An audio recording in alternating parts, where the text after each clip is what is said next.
लिखते हैं बेटा Doppler effect.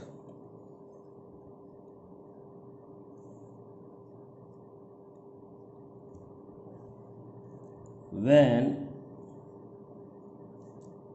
distance between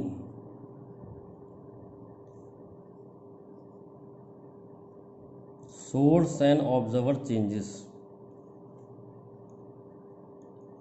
observer यहाँ पर लिसनर है,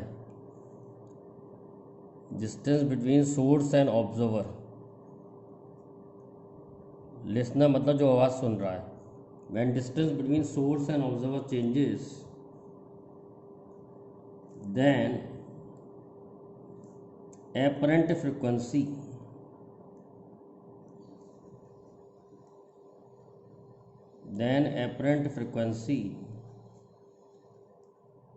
heard by observer is different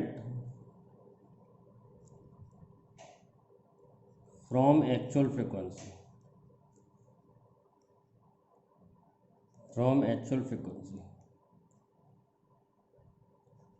This effect is called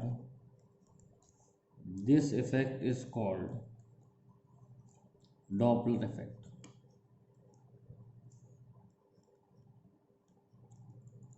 If distance decreases,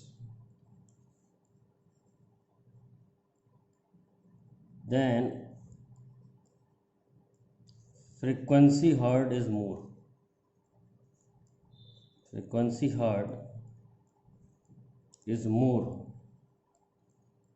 Than actual frequency.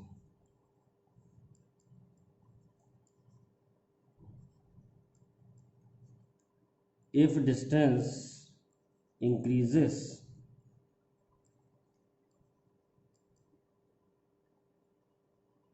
then frequency heard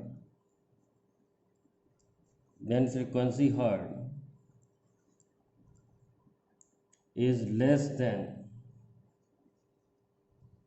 actual frequency.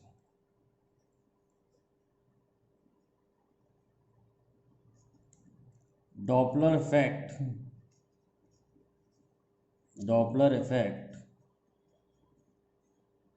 is due to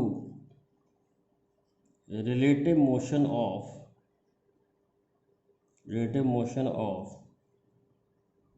source and observer.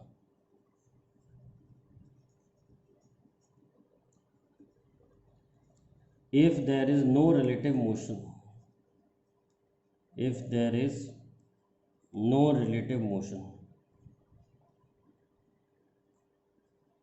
then there will be no Doppler effect.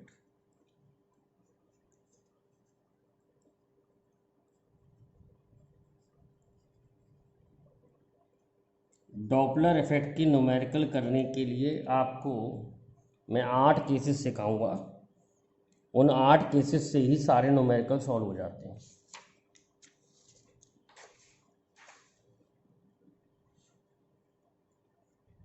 जैसे मान लो ये source है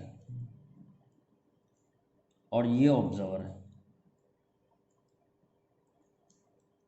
source observer के पास आ रहा है और observer source से दूर आ रहा है।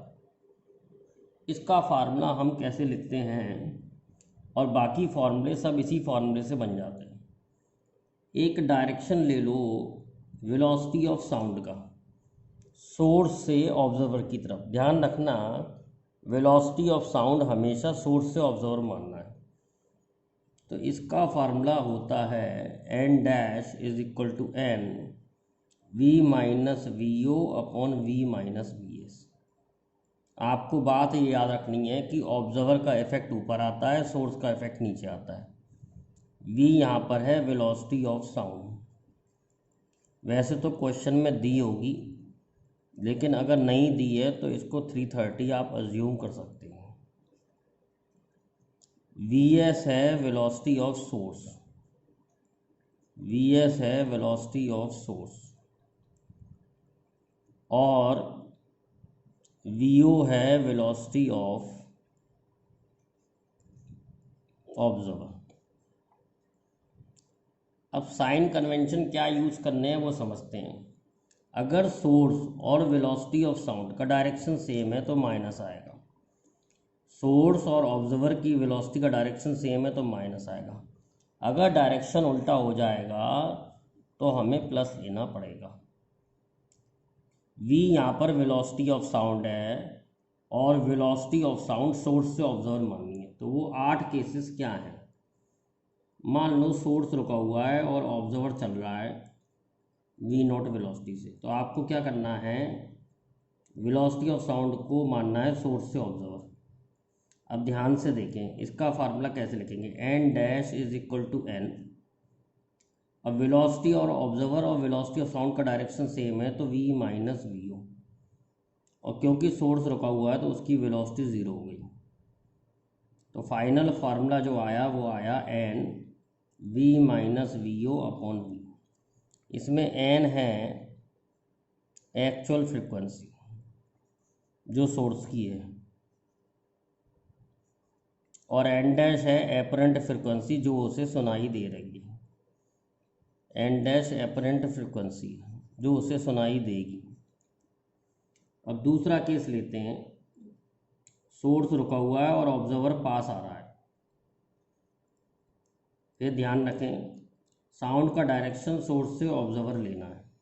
अब हमने देखा कि इनका डायरेक्शन अपोजिट हो गया तो हम प्लस लिखेंगे, तो इसका फॉर्मूला बनेगा N dash equal to N V plus v o upon v. Source की वेलोसिटी ज़ीरो है, उसे ज़ीरो मान लिया।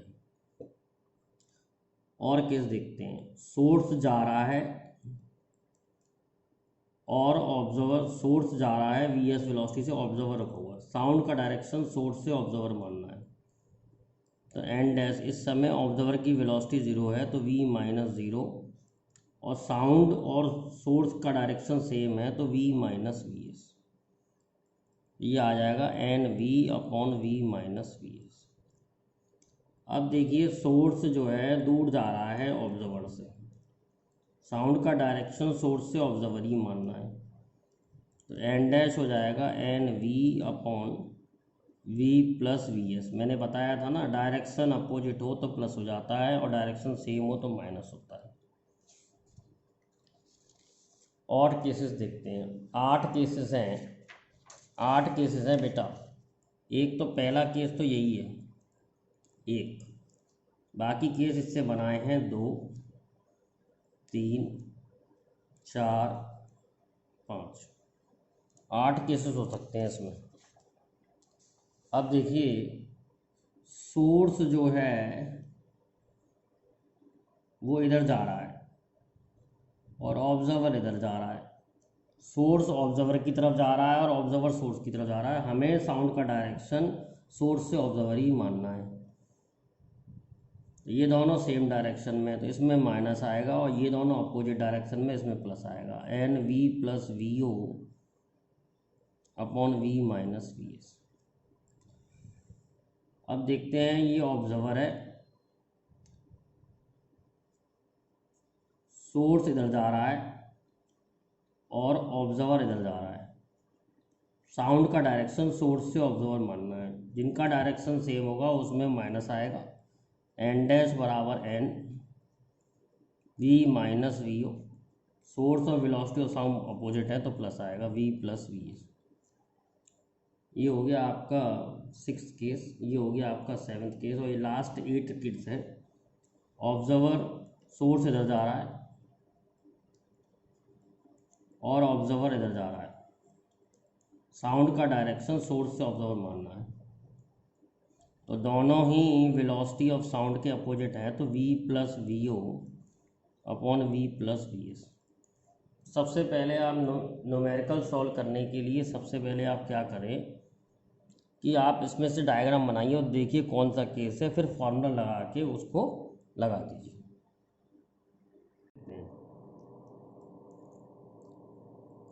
When an engine goes away from a stationary observer, then the frequency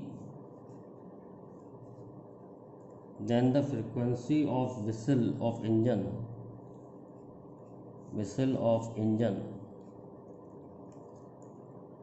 appears 6/7 times the real frequency.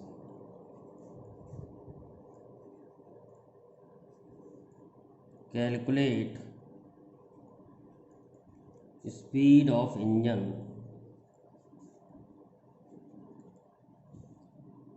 if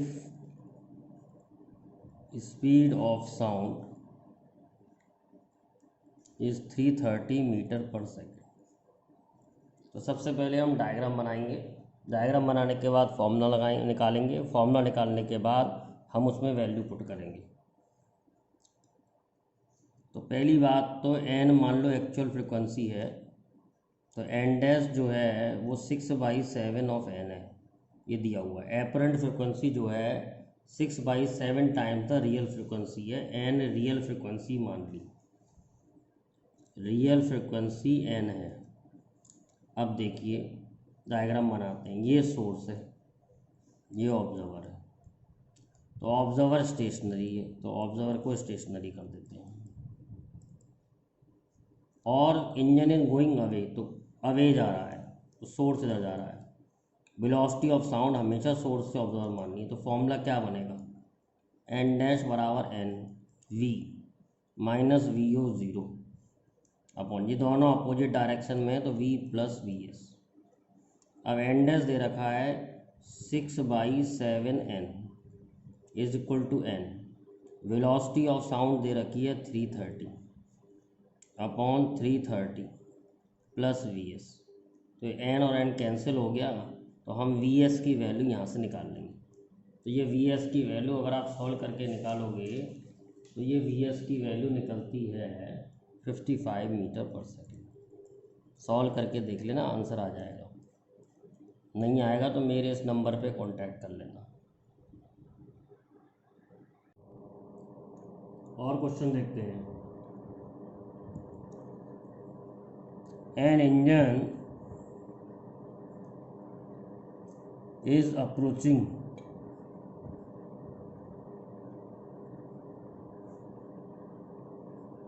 a railway station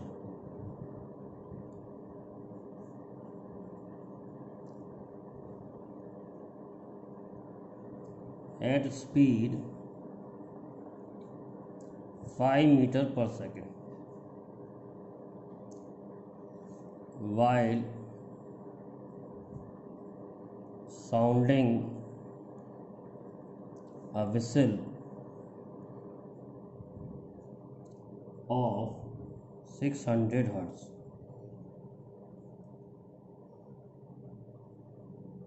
What will be the frequency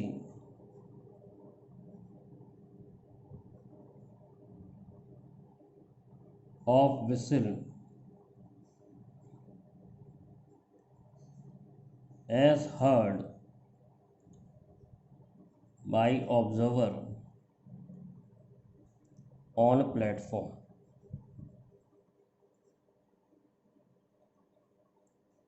Velocity of sound is 340 metre पर second.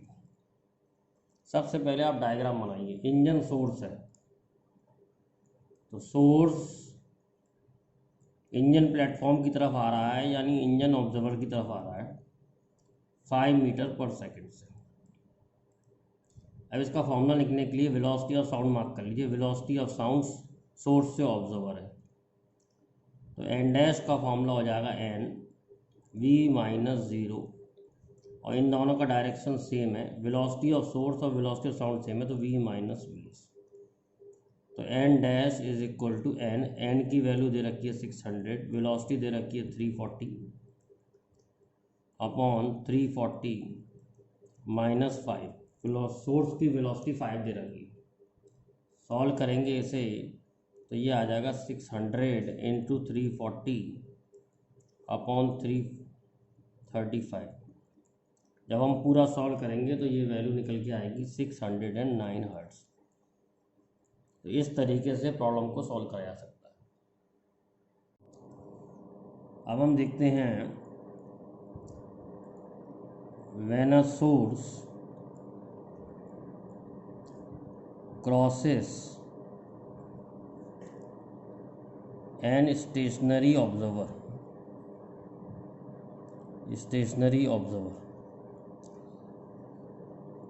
what will be difference in frequency of sound?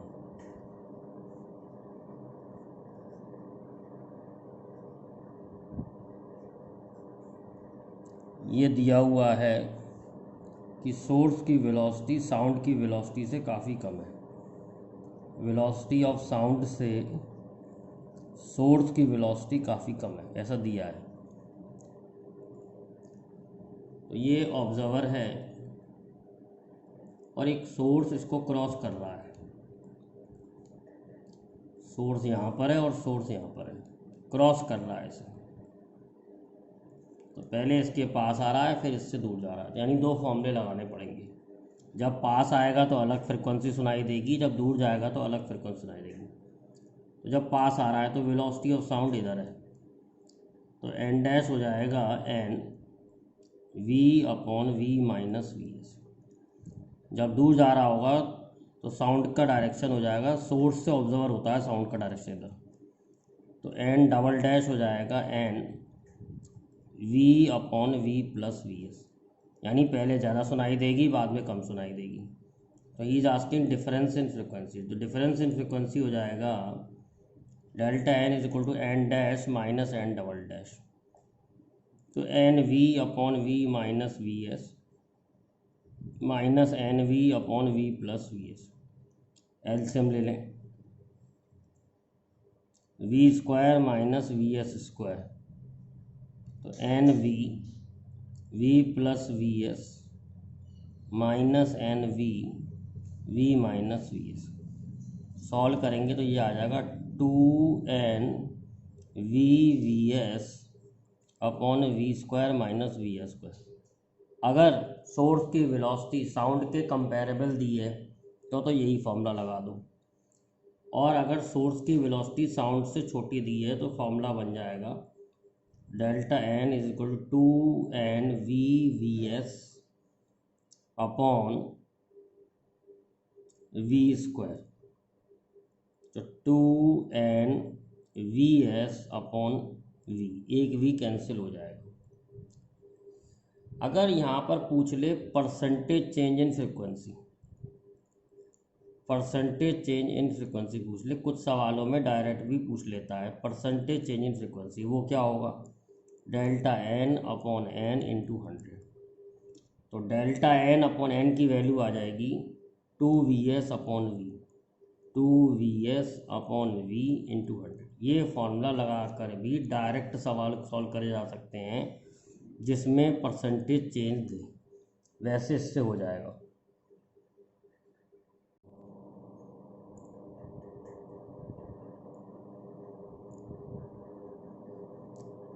A whistling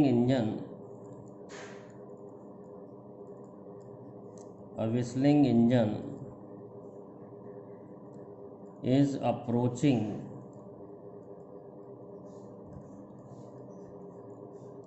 a stationary observer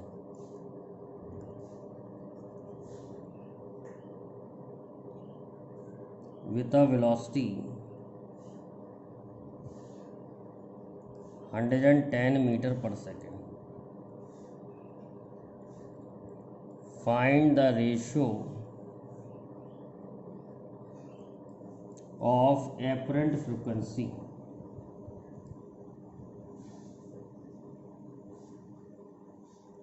when engine is going towards observer to frequency when engine is going away from observer। तो ये case जो है पिछला case जैसा ही है, पहले ये observer है और इंजन पास आ रहा है, तो सोर्स पास आ रहा है, तो फॉर्मूला बनेगा एन डैश बराबर N V upon we minus V S.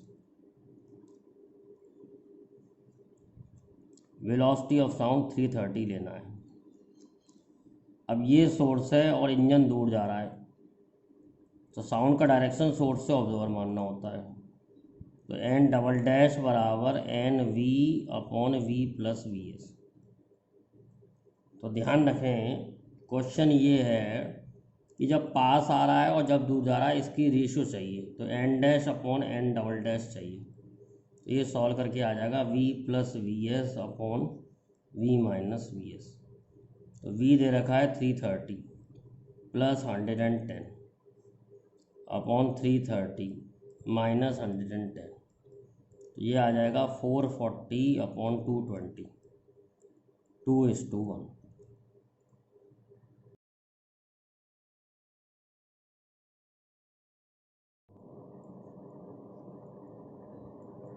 Wind का क्या इफेक्ट होता है, जैसे ये सोर्स चल रहा है, ऑब्जर्वर भी इधर जा रहा है, साउंड का डायरेक्शन इधर है और विंड का भी डायरेक्शन इधर है, तो हमें मालूम है अगर स्पीड ऑफ साउंड और विंड सेम डायरेक्शन में होंगे तो स्पीड ऑफ साउंड बढ़ जाएगी। तो इसका फॉर्मूला बनाएंगे N dash equal to N V plus W. अब साउंड और ऑब्जर्वर सेम डायरेक्शन में, तो माइनस वी, ऐसे ही बनाएंगे वी प्लस डब्लू। ऑब्जर्वर और सोर्स और वेलोसिटी साउंड भी सेम डायरेक्शन में, तो माइनस वी। बाकी साइन कन्वेंशन वैसे ही यूज़ करने हैं जैसे पहले यूज़ करते हुए आ रहे थे। 8 केसेस बनेंगे, इसमें भी 8 केसेस बनेंगे जैसे सॉल्व करे थे। ऑब्जर्वर रुका हुआ है, सोर्स चल रहा है, सोर्स रुका हुआ है, ऑब्जर्वर चल रहा है, दोनों चल रहे हैं, दोनों का डायरेक्शन उल्टा करके, इसमें भी 8 केसेस हैं। और ऐसा हो सकता है कि सोर्स इधर जा रहा हो, ऑब्जर्वर इधर जा रहा हो, साउंड की वेलोसिटी सोर्स से ऑब्जर्वर माननी है, पर विंड की वेलोसिटी साउंड के अपोजिट है, तो अब साउंड की वेलोसिटी कम हो जाएगी। तो एन डैश बराबर N V minus W minus we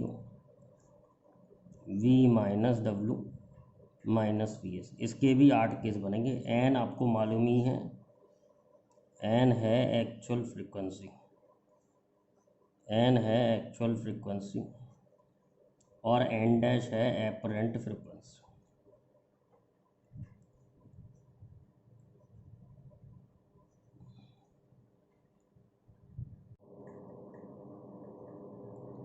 A police car with siren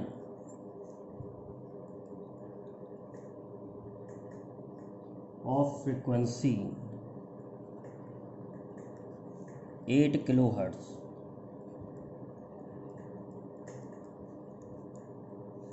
is moving with velocity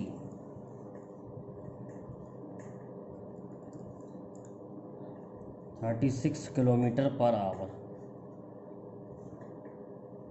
towards a tall building,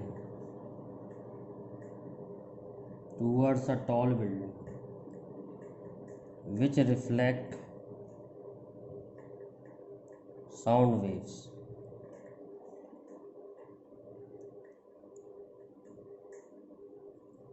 The speed of sound is 320 meter per second. Calculate frequency of siren heard by driver of car। ये tall building है, और car जा रही है 36 kilometre per hour, यानी कि 10 metre पर second से। तो यही सोर्स है, यही ऑब्जर्वर है। तो मैंने इसके लिए फॉर्मूला बताया direct, N we plus we S upon we minus we S. Direct formula लगा सकते हैं अब आप। तो N double dash is equal to 8, V speed of sound दे रखा है 320 प्लस 10 अपॉन 320 माइनस 10। तो सॉल्व करके आ जाएगा 8 इंटू 330 अपॉन 310।